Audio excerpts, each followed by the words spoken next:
We'll now move to our 9:45 a.m. timed item, County Executive Presentation on Emergency Preparedness Efforts. Receive a presentation regarding the county's emergency preparedness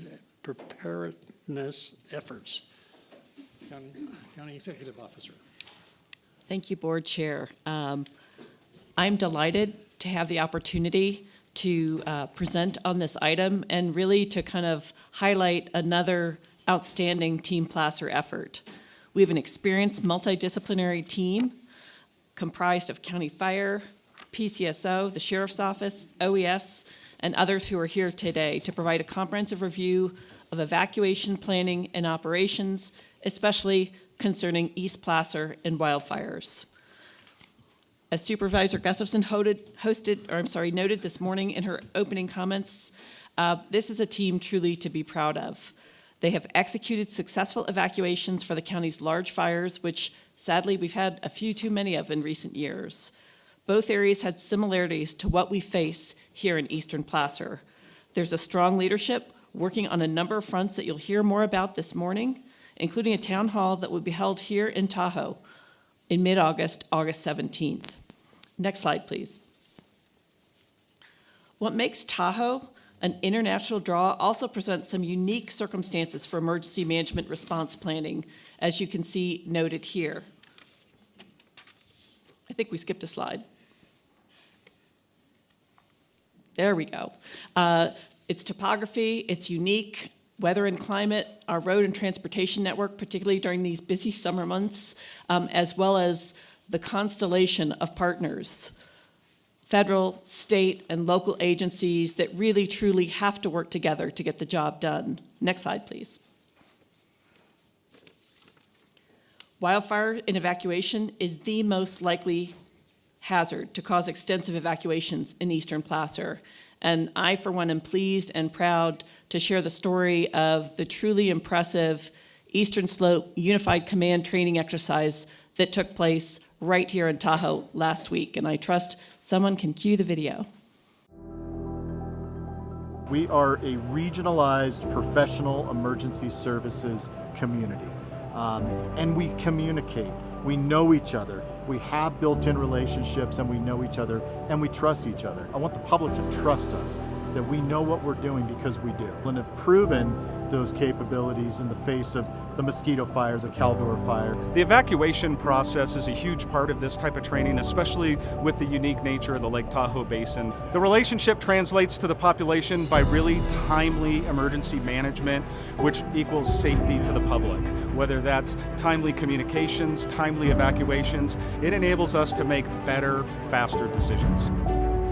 There are limited ways in and out from the lake, and folks need to know that we've got them, we've got this covered, we are preparing, and we're ready to help when needed. You play like you practice, and practice is essential to building those partnerships, forging those relationships, and being able to work together when it's needed most. We're listening to our communities. We know this is a big issue for them. They're concerned that we be prepared and ready to evacuate them if need be, or to respond to emergencies that may affect their lives.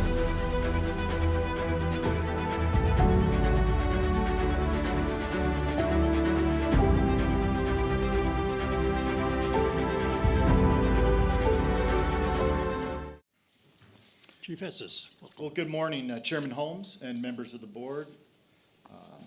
Jane, thank you very much for your opening comments, and thank you very much for the ability for us to come and speak with you this morning. My name is Brian Estes. I'm the State and County Fire Chief, and I actually only have one slide, so I will try to maintain some brevity this morning. But to echo some of the things that were said about the Sheriff's Office employee of 25 years in North Tahoe. You know, the Tahoe Basin and the Truckee Basin, this region is a really, really special place. And it has its own specific priorities and objectives that are sometimes different than over the summit on the West Slope. But at the end of the day, you know, it is a very complex, but it's a really interesting fabric of emergency services. And in my 33 years of service, I worked for 17 years on the south side of the river and worked very, very closely as a sitting member for the last 15 years with the Lake Tahoe Regional Fire Chiefs Association, which is probably the most complex fire chiefs association in the state of California. It incorporates 2 states and 5 counties. It incorporates federal areas, state areas, and local municipal areas. But at the end of the day, we really do communicate, as I said in that video, and we do have those built-in relationships. We could not do what we do, whether it's on the east slope or the west slope, and I kind of jokingly talk to my partners about, on both sides, about breaking down the granite wall and being more collaborative, because one of the beautiful things about the East Side Fire and Emergency Services agencies is we share a common 911 dispatching system out of Grass Valley. And so with that unified ordering point and the ability to communicate directly with our partners with the Sheriff's Office and have a common unified ordering point for resources, it really is just a highway and a summit. There is no delay in getting resources. We also have specific resource obligations and agreements with our partners on the east side of the basin, including Truckee Meadows and Reno, and our allied agencies down in the Carson Valley. So we have a tremendous amount to draw from. None of this would be possible, and we wouldn't be speaking here today if it was not for your board's commitment to Placer Emergency Management. And I will tell you, I'm so proud to be part of the model that we are here representing today. It really is working. I will tell you, and I think Sheriff Wu will emphasize that as well, that it is really working, and I think it's going to continue to put Placer County on the tip of the spear. You know, we do have some very specific jurisdictional land areas within the Lake Tahoe Basin, and those were really highlighted after in 2008 after the Angora fire and the Blue Ribbon Commission led by Senator Feinstein. And you know, the entire Lake Tahoe Basin is really made up of 3 different jurisdictional responsibilities. You have federal, you have state responsibility area, and you have a small section of local or municipal, which is the city of South Lake Tahoe. But in those state responsibility areas, that fabric intertwines with our close partnerships with our special districts represented here today. And we both have missions, we both have jurisdictional authority, and we work together as well as working closely with our federal agencies. In the path of a major wildland fire, the jurisdictional authority and the fiscal responsibility for sometimes tens, if not hundreds of millions of dollars of impact to emergency services is going to lie with CALFIRE. And the jurisdictional authority, as Sheriff Wu will talk about, with evacuations and the care of displaced persons lies with the Sheriff's Office. But we could not do it. No one could do it without the help of each other. We need the initial first responders. We need the larger incident management. We need law enforcement and fire and emergency management in order to be successful. So I believe in it. I've lived it for 33 years, and I do believe that we have seen, as most recently with the mosquito fire, we have seen the efforts of that unified approach, and we will continue it. You have my word as your fire chief that we will continue those efforts into the future. So with that, I'm going to like to turn it over to my partner, Sheriff Wayne Wu. Thank you, Chief. Thank you, Chief. Next slide, please. Maybe one back. There we go. Good morning, Chairman Holmes, members of the board. Thank you for being here today, and thank you for this presentation and opportunity, honestly.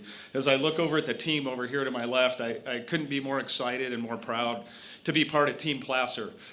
This is really an exciting time for, I think, us as an organization, meaning the county, and our community. It's really officially taken effect, I think, this fiscal year since July 1. And as you look at some of the work they're already doing with the Joint Unified Command training up here in the Tahoe Basin last week, I couldn't be more excited about the future. For us, I think it was a first. We even had out-of-state law enforcement. We had Washoe County come participate. Because truly, when it comes to an emergency up here in the Lake Tahoe Basin, we all have to work together as first responders. And we also did a unique thing as far as the sheriff's office is concerned. When we've done this training on the West Slope for a while over the years, it's always been supervisors and managers and people that are really going to take over incident command. And we brought personnel up from our Auburn headquarters to man the Tahoe substation. We put line level employees, deputies that are out on the street, through this training last week to ensure that they had the tools that they needed to immediately form a unified command, even at that level, and start making timely, good decisions in unified command. So we're very excited about that. There's a couple of bullet points on the slide, I think highlight why it's so important that your board had the leadership and vision to embark on this team, this multi-jurisdictional team, because we do have each jurisdictional unique authorities depending on the incident. And as the sheriff, it is our responsibility to take care of evacuations. We take that very seriously, and once people are displaced, obviously then we want to make sure that they're not further victimized and that we protect their properties and work closely with our partners in the fire service to ensure that we get those people also back in their homes as soon as it's safe to do so. We don't want to displace them any longer than possible. And we have so many other different types of critical incidents that could occur here in Placer County that do require us to work together. Hazardous materials, things like that I've touched on, I think when we made that initial presentation, where law enforcement has a jurisdictional authority to be the incident commander, and then we rely on our fire partners to help mitigate the incident. So it's extremely important that we have that collaborative relationship. If you remember back a few months ago, we did this presentation proposing this to the board. And I used an analogy back then, an African proverb that says, if you want to go fast, go alone. But if you want to go far, go together. And I couldn't be more excited to see that already coming to fruition in the short time that this team's been together. Whether maybe we should brag about it or get our heads examined, but when Brian and I have talked and started to put this thing together, we each bring 66 years combined emergency management experience to the table. And we really are looking to join with all of our partners in the fire service, law enforcement, including across the state line, to make sure that our community is taken care of and that we're well prepared to respond to an all-hazard emergency, whether it's wildfire or anything else. So with that, I couldn't be more proud to turn it over to the team over here, and I'll turn it over to Ryan for the rest of the presentation. Thank you. Thank you. Thank you, Sheriff. Thank you, Chair Holmes and Board of Supervisors. My name is Ryan Messer, Battalion Chief, CALFIRE, Placer County Fire Marshal, and Fire Branch represented for the Office of Emergency Management, Placer County. Today's July 25th, fire season is finally here, and at 09:45 today, just to highlight it, we just pre-positioned 3 Whiskey Lima to the Truckee Airport for pre-positioning to predicted weather. Today I'm going to speak to fuel, weather, and topography of the Tahoe Truckee area. Currently, Tahoe has experienced the winter's record snowfall, which gave us a long spring season. Summer is here and the high country still has snow. And at our training that we had last week, the backdrop still showed waterfalls that were active in the Squaw Valley, or in the Palisades area. And the ground in Truckee Tahoe area is still wet. The fuel at higher elevations is predominantly a timber model. Next slide, please. One more. Thank you. The fuel at higher elevations is typically a timber model, and that's 1,000-hour fuel, which takes 1,000 hours for those fuels to reach its critical dryness that would support fire. The picture that I posted on here shows the ground fuel. If you look at the base of the trees, there's very little ladder fuels and ground fuels in this area. If you look at the shoulder going up the hill, you'll see the timber model, which gives way to a brush model, to the snow brush. It's typical for Tahoe area. Next slide, please. The weather in the Tahoe Basin. It's typically cooler weather at higher elevations and has a very good humidity recovery. The westerly winds that come from the Great Basin are a daily occurrence. When I worked up here, we called them the Truckee trade winds, and they were, you could pretty much set your clock on them. If the Truckee trade winds weren't blowing, the area will typically get a thundercloud buildup.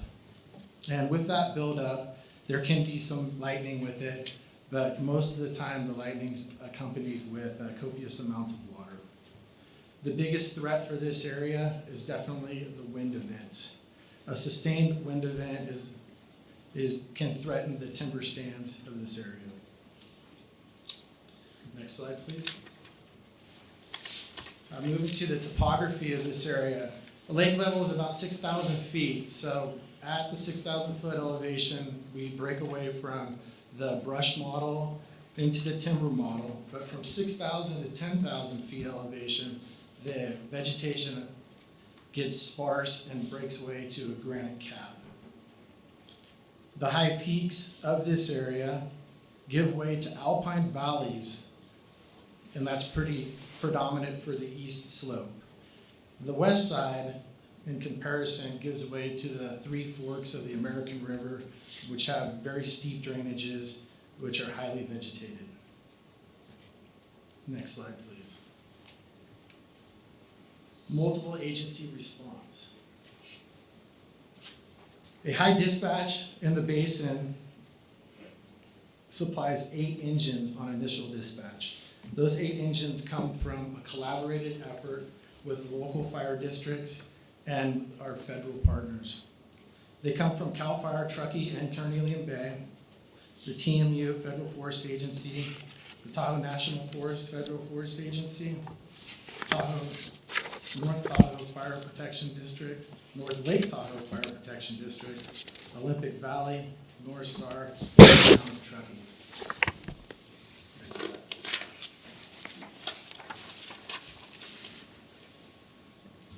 I use this slide to just give a snapshot of the fuel moistures. On the left, you have snow brush. If you look at the blue line axis, it's about 100% more saturated than its average time this year, and the average is the green dotted line. If you see where the green dotted line comes to the red line is at its lowest fuel moisture. It intersects around October, November. And again, if you look at the right side, that's manzanita or greenleaf. And these samples were taken in the Tahoe Donner area. Again, if you look at the blue line, they're still above average. And if you look at the green line where it intersects, it's later in the season, also September, October. Now, if everything stays static from now, and there's no precipitation between here and there, those will still hold true. If we do get weather events like typically we do in October, November, then those fuel moistures go back up again. So if you see the manzanita throughout the season, it barely gets to a critical state during this 2023 fire season. Next slide, please. Fighting fire in the basin. The local fire districts with our state partners and at Amador El Dorado side of the lake and with our federal partners is very robust. The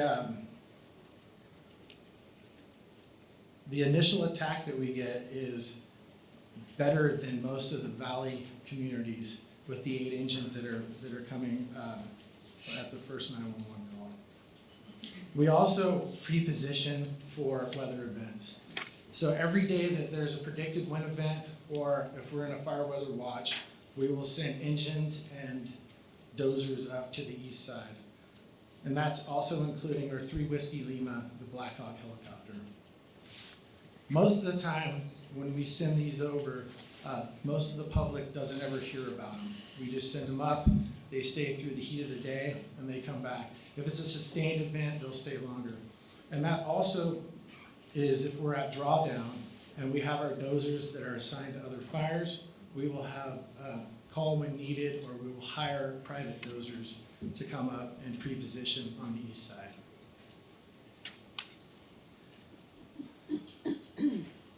And one more thing, when we do get lightning events, we go into a thing called lightning plan or multiple incident plannings.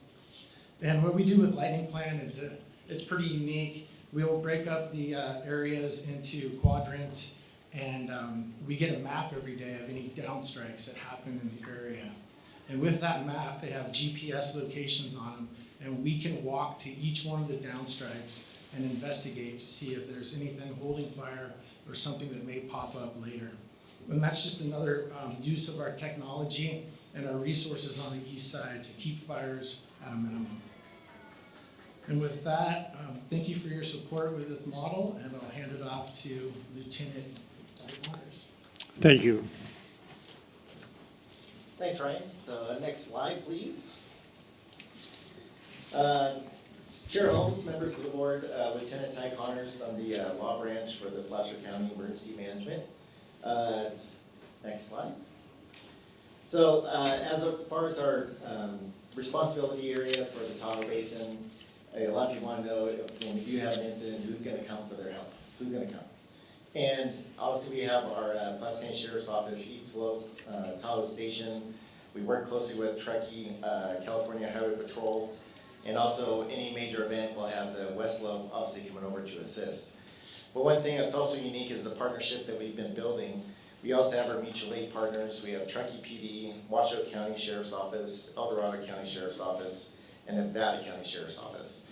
So anytime we have a major event where we do need assistance with more resources when it comes to evacuation, we do ask for those additional law enforcement partners to respond. And we also have California State Parks and also the Tahoe National Forest law enforcement. Next slide. I'd like to thank Supervisor Gustafson and the CEO Jane Christensen for attending our Unified Command training that we had last week. Very successful. Obviously with that backdrop, it's a beautiful place to have some training. One part of this training that we really want to identify is the command and control and working under Unified Command. This was obviously hosted by the Sheriff's Office, CALFIRE, Placer County Fire, and Placer OES. Coming together and working with all our fire partners, all those mutual aid resources that I spoke about all attended this training, because that's the time that you want to work together, work through the problems, and then when the real time comes, you know, we've already had that face-to-face contact. The Unified Command training that we hosted, we had a variety of different simulation scenarios for them to go through. We had a fire scenario, a civil unrest scenario. We also had an OES portion of teaching people the behind the scenes of what the Emergency Operations Center supports on a major event. We also had our CalTOPO, which I'll go into a little bit later as far as a news zone program, and also a PIO component of it. If you ever get face in front of a camera, how are you going to deal with it? So one thing that was unique with the fire scenarios, working with all our partners and finding out what the overall concerns are in the Tahoe Basin, is the limited access, egress out into the Tahoe Basin. So all the fire scenarios that we selected were going to affect like Highway 89, so we had a Ward Creek fire scenario that affected the evacuation route of Highway 89. We also had the North Tahoe State Parks fire scenario that would affect Highway 267. And then we also had another fire scenario that was in Palisades, Tahoe, over by the Everline, which created some sheltering in place and also some other evacuation concerns. In doing this, again, working closely together, being well prepared and training now is getting us better prepared for when that real life incident happens. Next slide, please. So obviously under Unified Command, this is where those plans all get developed. This is where that close working relationship that we have. Obviously, I think we're, as Chief said, tip of the spear when it comes to the relationships we have with our CALFIRE partners, being able to work together and being able to come up with the best decisions possible for dealing with an incident. Under the Field Unified Command and the Incident Command Post, again, that's where we talk with our fire partners. This is where they tell us about fire behavior, what's happening with the fire, the direction the fire is going, and in order for us to do to start developing our evacuation routes and evacuation orders and warnings that we'll be setting out under our notification. With our new model, obviously it speeds up the process when it comes to seamless communication with our fire partners out in incident command, with our EOC being able to immediately have that direct communication and finding out what kind of resources and support that we can do for the entire incident. Next slide. The evacuation continuum, just kind of give you kind of an idea of kind of the process that we go through when it comes to doing an evacuation. Obviously, everything starts with the initial incident. Once that initial gets placed and under unified command, we make that decision where we're going to have to either our notification if it's going into a warning or an order or shelter in place. That notification goes out to the community within that mapping boundary that was be created by our GIS. And then from there, there's a lot of other decisions that has to be made. And I'll go into a little bit later on when it comes to understanding your community and what kind of resources we need to get in there when it comes to transportation, assistance with medical needs, agricultural, like with the ag pass, and all those things come into place when we deal with an evacuation continuum. Next slide. One thing we really wanted to make sure is we started our media campaign. I don't know if anyone follows our Facebook. We did post our first story yesterday. It was a very impactful story. We had Danielle Mitchell give her personal experience of losing her home at the mosquito fire and kind of giving her firsthand knowledge of was she ready? And she said she wasn't. She said this was a time that, listen to the evacuation orders that are coming out and don't delay. And so this is working closely with all our PIO partners and with our team here, coming up with kind of the life cycle of a fire and putting that out there to the community to have them be best informed. We also, have been pushing out the Ready, Set, Go. Again, we want to put a lot back onto the homeowners themselves to being ready. It's just not us. It's a team effort when it comes to being successful and getting everybody out, that the community itself has to be prepared and ready and put that ownership on them as well. Having a plan, know your area. I mean, that's one thing and I'll go into when it comes to like understanding temporary refuge areas or, knowing your primary evacuation routes, just knowing where you're at and how you're gonna make that decision, but staying calm as possible. And then also don't ignore the warnings, and that's where that first posting we did with Danielle was really to kind of set that in to when it comes to an evacuation order and being ready to leave at any time. Our next few videos that we're going to be coming out, obviously we're going to start again with the life cycle, is the next ones we'll be pushing out is regarding our mapping and evacuation zoning and everything that we do for the Placer County. Next slide. Next slide. Thanks. So obviously notifications is probably one of the most important things when it comes to the success of an evacuation of an area for obviously a major fire event. We have been pushing Placer Alert, trying to get people to sign up for Placer Alert through placeralert.org. This is obviously one way for people who do not have landline phones to get the notifications under their cell phones in the areas that are affected when it comes to an evacuation order. And this has been something we've been pushing very hard when it comes to the importance of having that notification. We use other means when it comes to obviously working with our PIO partners, creating a JIC, a Joint Information Center during a major event. So that way we have fire, county, and sheriff's office PIOs all working together to send out a consistent message. We use all social media platforms when it comes to doing a notification. Other than Placer Alert, if we really do have to push out a major message, we use our integrated public alert warning system, the IPAWS, which also incorporates the wireless emergency alert through wireless cell phones, and also the emergency alert system like through the radios or television. We continue to go through when it comes, obviously with the evacuation order. Evacuation order is obviously the time that you need to get out. This is not time to sit there and wait. This is the time for you to get out, get your family out safely, because of fire behavior working under unified command, that this is the time we feel it's not safe to be at your home. Under evacuation order, obviously once that gets placed, like the sheriff had mentioned, this is when we also have to look into protecting property, and immediately start with extra patrolling for looting patrol in those evacuation order areas. Under evacuation warning, this is trying to give people enough time, hopefully they're already ready. But this evacuation warning also is a good time for those people that have livestock, that have a large amount of animals, maybe they have some medical assistant needs or transportation needs, to use that evacuation warning as your time to go out and not wait till the order to come into place.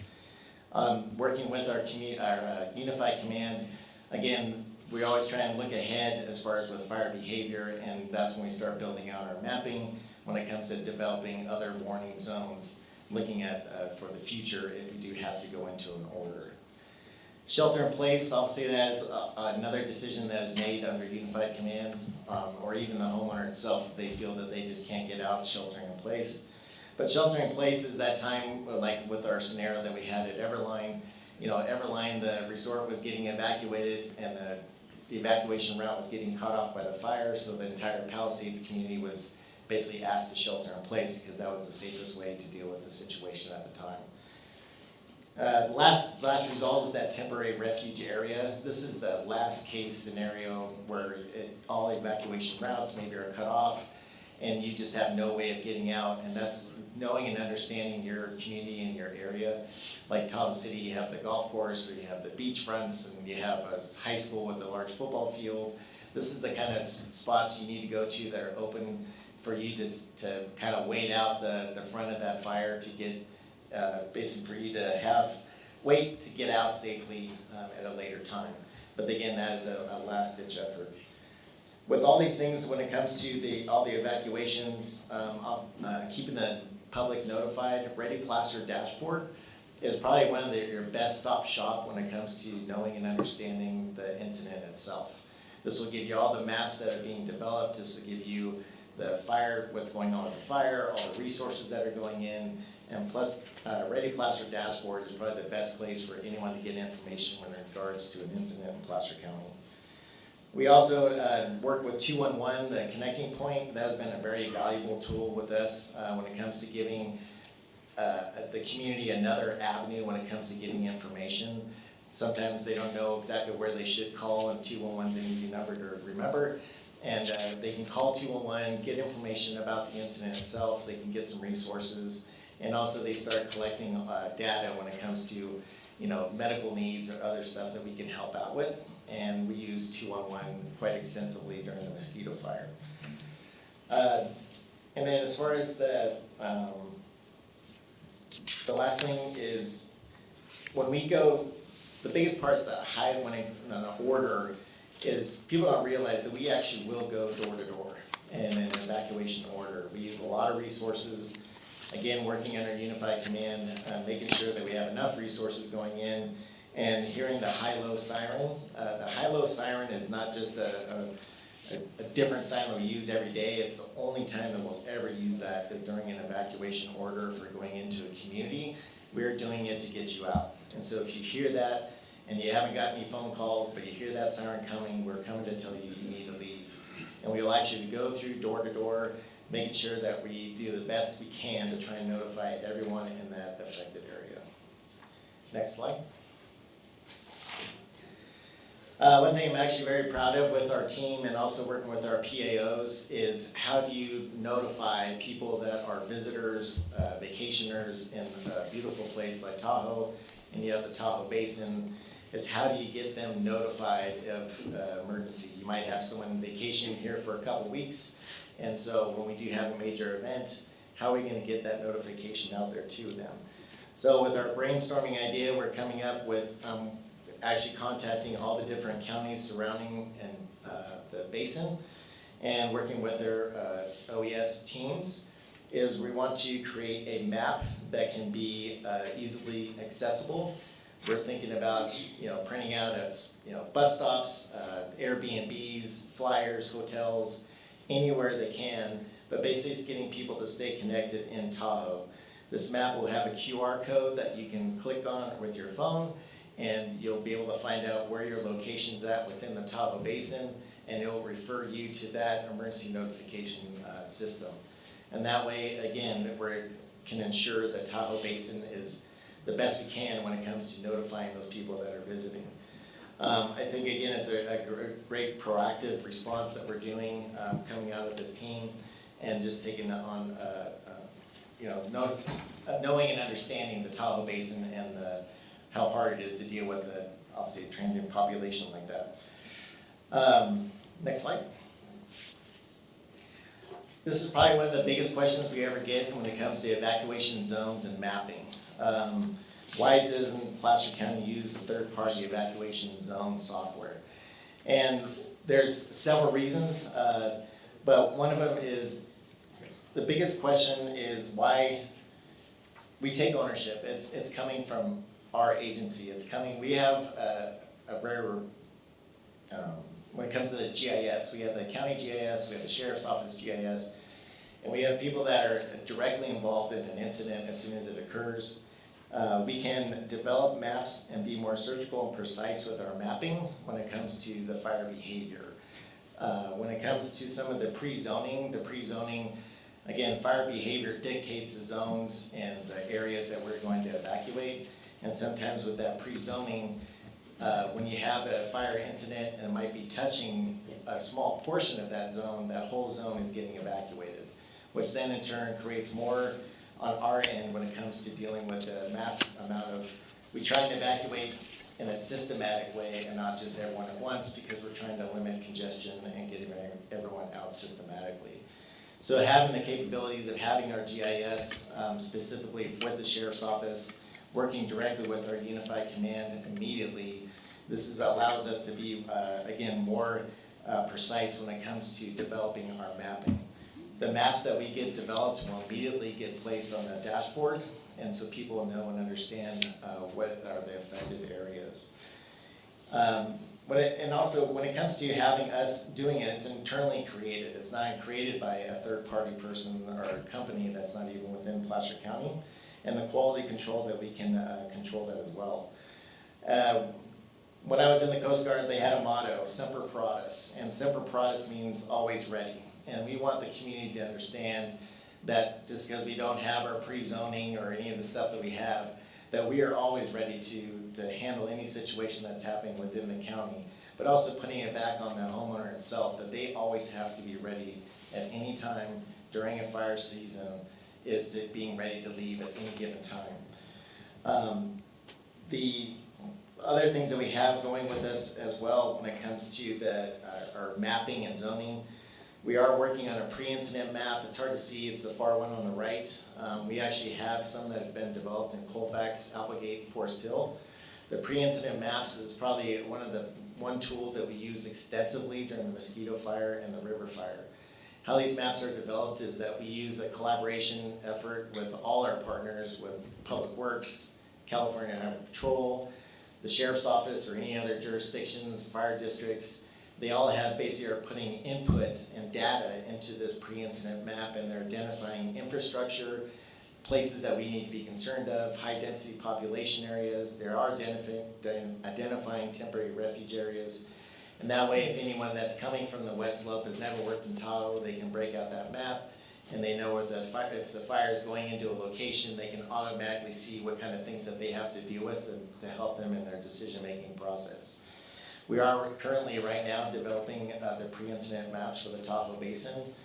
We have reached out to all the fire district partners and also with Truckee CHP, Public Works, and we're all going to start working on the data entry points for us to create the Tahoe Basin pre-incident map.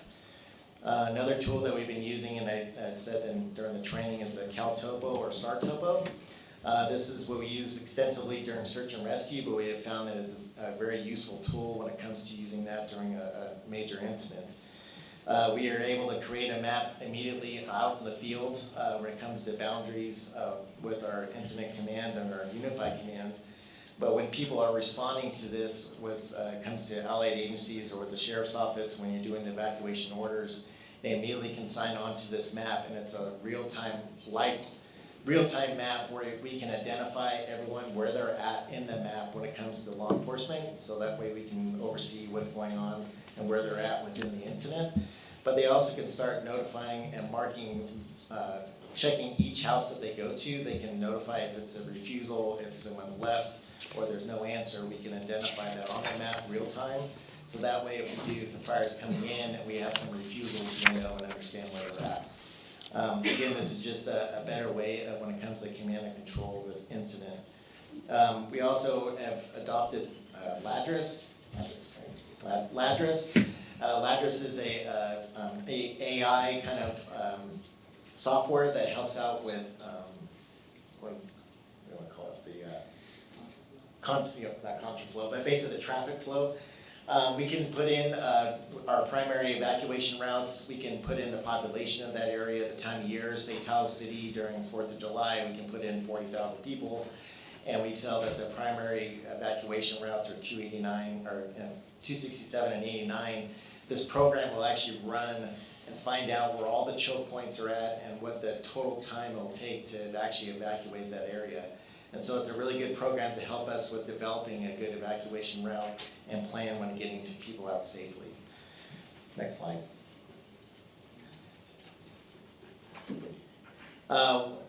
This kind of gives you an idea of evacuation route. On the, say the left side is just your typical roadway, so you have 267 or even 89. When we talk about contraflow is a very useful tool that we can use. And I didn't realize it until we really started looking at like on 267 from shoulder to shoulder all the way to the pavement is over 50 feet. And so when you talk about the average size car, the width and everything that goes with that, you can actually create almost 7 lanes of traffic when it comes to going one direction.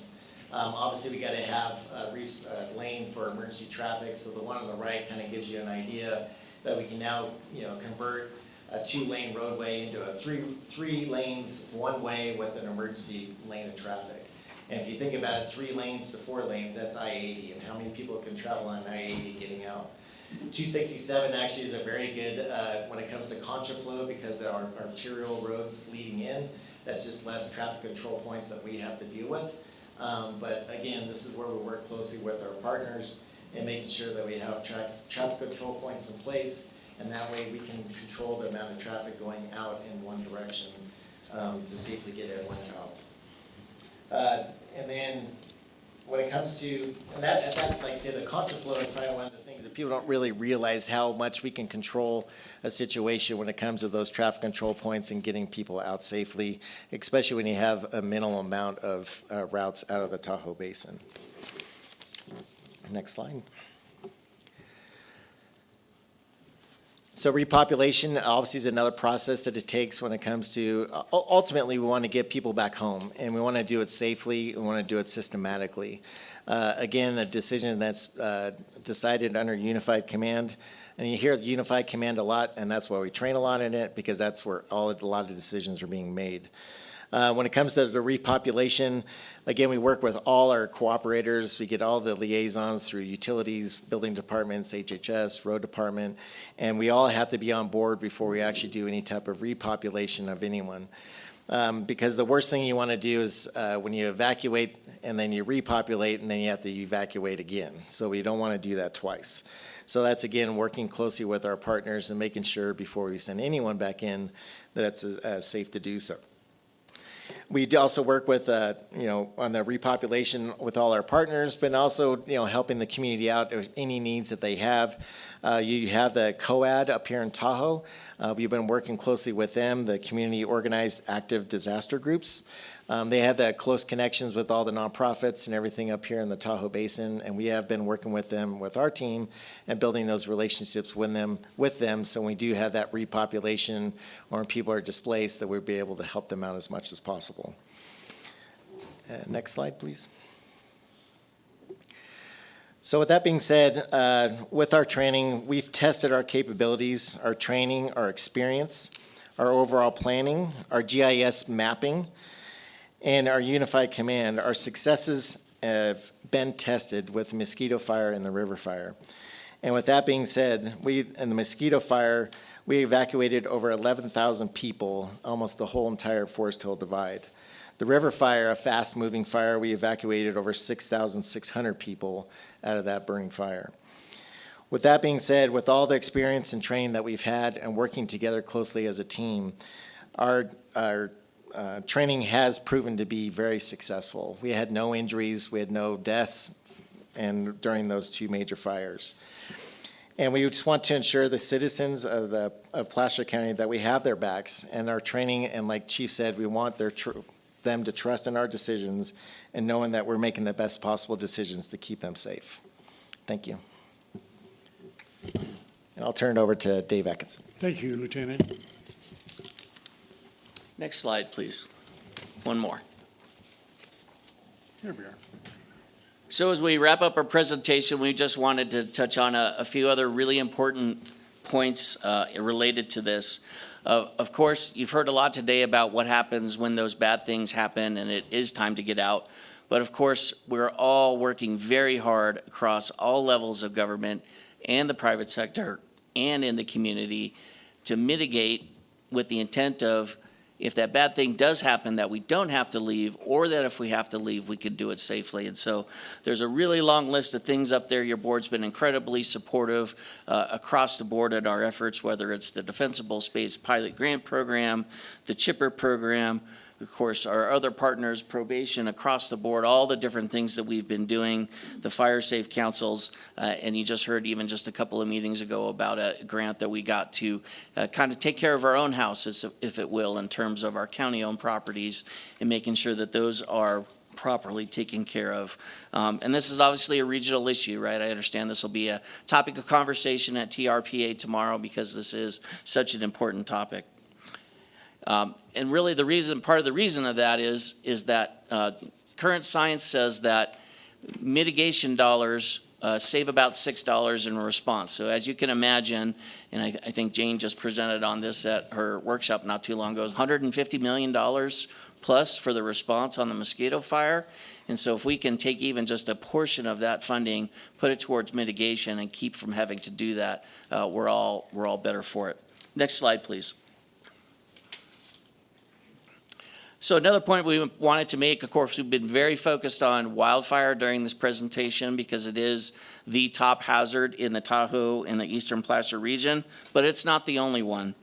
We think about things like earthquakes. We think about things like a sheish, which is a tidal wave on Lake Tahoe. We actually did an exercise, Golden Guardian, 2011, I think, actually, focusing on just that. So there are other reasons why we evacuate large groups of people.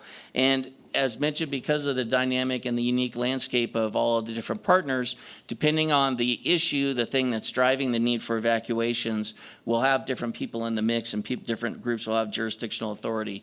And so that's why that unified command training that you've heard so much today is so incredibly important.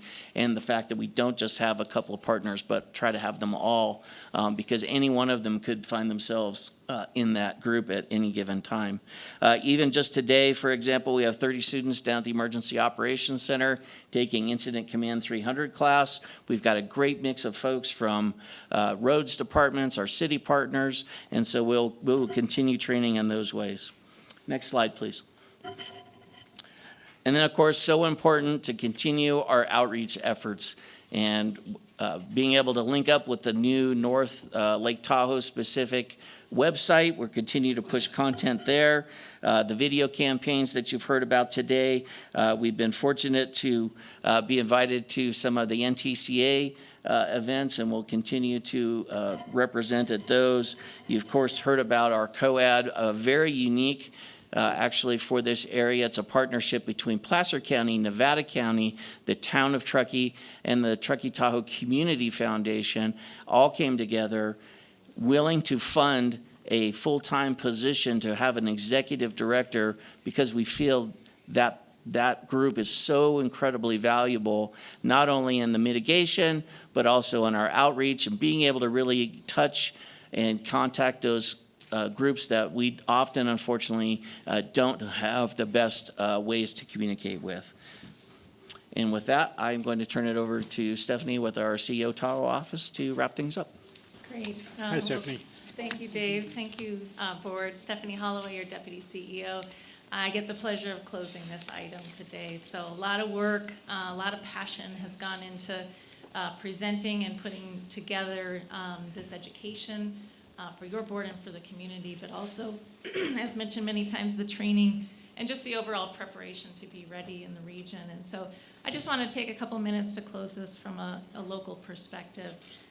You know, having gotten a firsthand experience with the mosquito fire through these resources, it really is an eye-opening experience to understand the level of resource. As the incident evolves and it may grow, as we realize with mosquito fire, so does this team, and so do the resources that are associated with this team. So I just want to say I'm proud to be part of this team from an OES county perspective. I do want to take a minute to recognize the local fire districts. North Tahoe Fire, Olympic Valley Fire, Northstar Fire, Truckee Fire, all have been referenced many times today. I sat in a meeting with Chief Layton yesterday, and he made a comment to us about just how grateful the districts are to have this big train that is ready, positioned to show up if need be. I think that's important, to recognize them as it relates to just their overall service in our community as well. As I sat in my office before the meeting this morning, they were running lights and sirens on Highway 28 through town. And so they are a vital resource for our community. We tend to, talk about wildfire and big risks, but they are addressing many of our concerns in the community every day. And then I also wanted to just acknowledge the Tahoe Sheriff team, under the direction of Sheriff Wu and Under Sheriff Wright. I wanted to recognize Lieutenant Don Nevins, who is with us here today. He is my go-to when there are concerns for safety, for law enforcement needs in the community. And he and his team up here in Tahoe are just immediate, and their response is exceptional. So. Emergencies come in all shapes and sizes. They're small, they're large. They come in the winter. We had an avalanche that we obviously dealt with this winter, and now talking and focusing more on wildfires. So they are every day, and this team is very well prepared. As your deputy CEO, I am confident that when the next emergency happens, that they will be prepared, and this system will be in place. When Dave calls me in the middle of the night and says we've opened the EOC, I know that I better be ready because that train has left the station. And that's important for, I think, our community to understand how quickly they react. Eastern Placer is unique. We've talked a lot about that today. The variability in our population, we've heard concerns. The number one concern that I hear in the region is the threat of wildfire, on top of really a busy tourist season. Many visitors in the region who are unfamiliar with what to do in a situation like that. So much of the resource that this team has gone through with you today, being prepared is essential for our community, and I just wanted to highlight that. As a community member, my go bag is packed. I transition the summit on a weekly basis. I have a go bag prepared in Auburn, and I have a go bag prepared here in Tahoe. And I know when the high-low siren comes through my neighborhood that I am ready to go, and I know my routes. So all those resources are in place, and I would just encourage the public to be ready when that incident happens. So with that, on behalf of the whole team, we are just really honored to be here and have provided this information to you today. Thank you, Stephanie.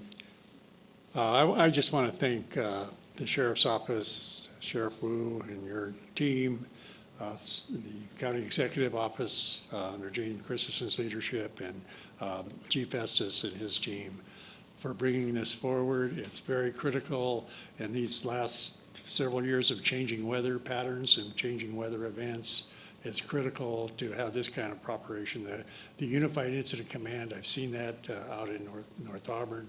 It really, really is critical to have all these departments and collaboration with all the providers, including public health and public works. So I'm just grateful that we're able to do this. I want to thank this board and past boards for providing the resources and the equipment, as you see in some of those slides. It was very critical for this moving forward. So With that, I'll open it up for Supervisor Gustafson. Thank you, Chair, and I want to echo all of the compliments to our public safety responders, first responders. I am so thankful to this board and all of our good actions to embed fire and law enforcement in our OES, and you can see how much pre-planning and organization is happening because of that investment we've made. It was a big step. I know it was hard for both of you to come and ask us for the resources, but I think it really is being demonstrated today in our ability to reach out to the number one fear throughout my district, not just up here, is wildfire evacuation. What do we do? Having lived here 40 years, I was here when Angora erupted. I was on Commons Beach for a Commons Beach concert day when we saw South Shore burning up, and the concern that the communities had. And then later that summer, we had the Washoe fire. Fortunately, in both situations, all people got out safely. But then catastrophic wildfire really became what we were concerned about. Those fires were important and motivational to all of us, but we hadn't seen the catastrophic wildfires that we now are starting to see at that point, and understanding how at risk we are. We've received thousands of written comments on the concern about evacuation, specific to projects that will come before this board, but also just in public comment here at MAC meetings, TRPA board meetings, everywhere I go, this is the number one concern. And so I thank you for taking the time to do this presentation for our community today to really help educate them. But I do have follow-up questions to make sure, because I've learned so much working so closely with both the sheriff and fire on these. One question is, and Chief, I think it's for you, or Ryan, when I went out to the Type 1 training, the Type 1 teams training up in Nevada County, you were explaining to me what safe refuge looks like. And I think it's important for our residents, if all else fails, before anyone in their family is put in jeopardy, how much space do they need to look for? And I hope that kind of helps educate people. If everything else fails, what do they need? Yeah, thank you, Supervisor. And you bring up a really good point, and I just want to echo the comments that Ty was making about our pre-plans that are being completed, and you've seen the ones in Colfax, Applegate, Forest Hill, et cetera. There are multiple layers to the way we approach evacuations, and a mass evacuation on road systems, frankly, is only one of the models that we may use. And while we talk about we want the public to trust us in that, I don't want the public to think that we don't have data and hard, objective products that we are using to formulate those decisions. These pre-plan and pre-attack maps are identifying safe refuge areas, safety zones, temporary refuge areas, and evacuation routes, as Ty talked about. We utilize that hard data in the unified command structure to then make those decisions based on the direction and the ferocity of the fire.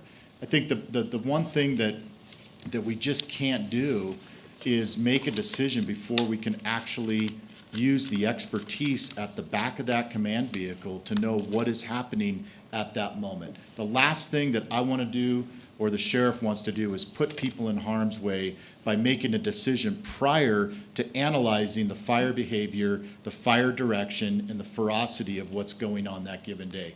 I had the first Code 3 strike team into the Angora fire, and I worked those neighborhoods as well, and I've been part of every major incident, that has either directly or regionally impacted the Lake Tahoe Basin or the Truckee Basin, frankly, with the Martis Fire and the Gap Fire.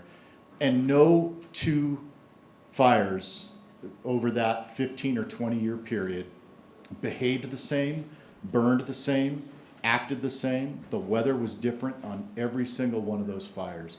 And so when we talk about things like safe refuge areas, temporary refuge areas, et cetera, the general rule of thumb on a safety zone or a refuge area is that you have an area 1.5 times the fuel height surrounding that.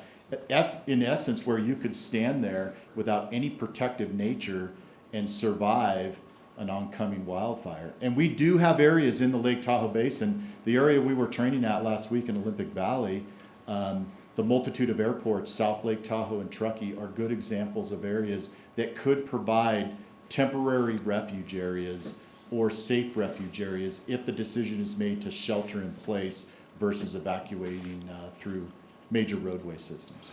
And I think I think I was getting down to the more granular level, that say somebody chose not to evacuate or the fire came so quickly that people couldn't evacuate for a family. Yeah. And so I look at how we're spread out around the lake, and I look at that lakeshore area, not to actually go in the water, but how far you can get away from vegetation. Sure.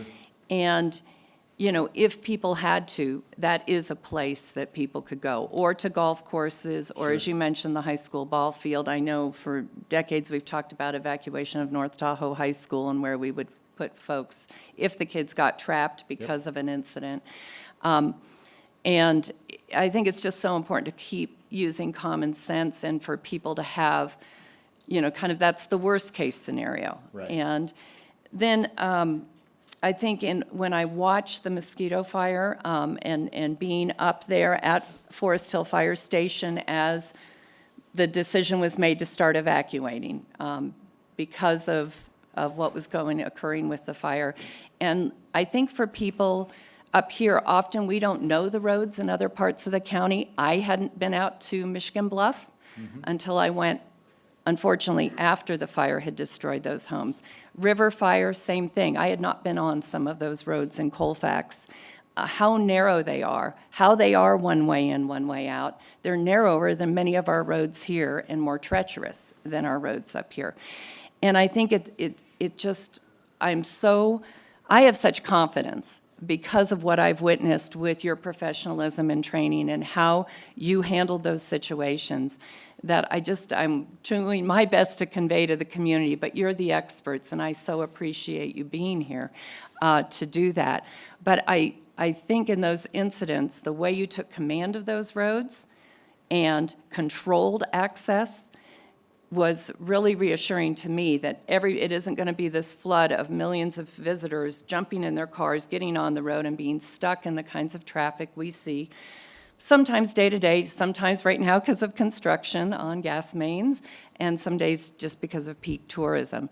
And I don't know if you have any other comments on that. I guess it's not really a question, it's more, please, whatever we can do to convey to the public that you will take control, that you will evacuate the people most at risk first and then deploy the next set. And that's exactly what you did. I saw you do both in River Fire and in the mosquito fire, and actually in Caldor, because I went down there with you, Chief. So. Well, and I think that, the narrative that has existed, frankly, since the 2018 Camp Fire, that is, one way in, one way out, I think we have to be somewhat cautious with that narrative because, as you know, I grew up in Paradise, and while that narrative was used across the board, there was much more than just one way in and one way out of Paradise.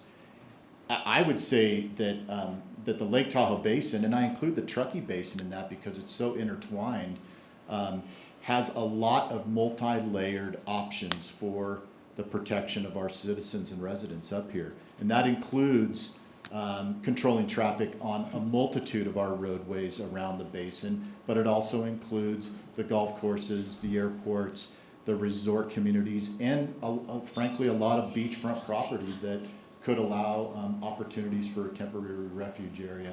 So I appreciate your comments, and just hearing the sheriff's comments and Ty's comments about 11,000 people evacuated from the one area on the west slope that I truly would say has one way and one way out, that command presence and that control of traffic, obviously with no injuries or fatalities, was a success. All right. And one other comment, and in recognition that Stephanie also brought up to our local districts, I was, in my previous career, was able to be at Tahoe City PUD in the 97 flood situation, where we were cut off from the west slope. It wasn't a wildland fire. It was due to rain on snow event that trapped people on the west shore below Blackwood Canyon, and we as a cooperating agency were trying to run supplies and get public information out. But our local fire districts did take control in that situation until we had additional folks up here that could help supply. We were waiting for additional county reinforcements. It wasn't so much evacuation. It was you took control of the roads, the sheriff did, as well as CHP to keep people in place because that Blackwood Creek looked a little bit like a major river that day going over the bridge for those of us who got to see that. But it takes us all working together. And I think we're well positioned, and I'm so grateful to the board. I think we're all proud of what you do for us and how this leadership of embedding in our OES department is really paying off for our community. I know that the upcoming town hall tomorrow, as well as the upcoming town hall, there'll probably be a lot more opportunity. I see some members of the public here that are interested to ask questions, but I really hope that town hall can be that place where we can get through a lot of the questions and concerns individuals have in their communities. I can't begin to express them all, but thousands are concerned. Thank you. Thank you. Any other comments from Supervisor Jones? Yes, I know I've told you all this before, but I am really in awe of what you all do. I'm mostly in awe about the way you all fit together like a hand in glove when you work together. And not only what you do, how you do it, but your dedication to all the people, the citizens, the residents of Placer County in these emergencies when they're threatened with death and destruction. It's amazing to me, and I think that we cannot thank you all enough of how hard you work and how dedicated you are. Much appreciation to all of you always. Thank you. Any other comments? Is there anyone in the audience wish to address the board on this important item? Is there anyone online? I see none, Chairman.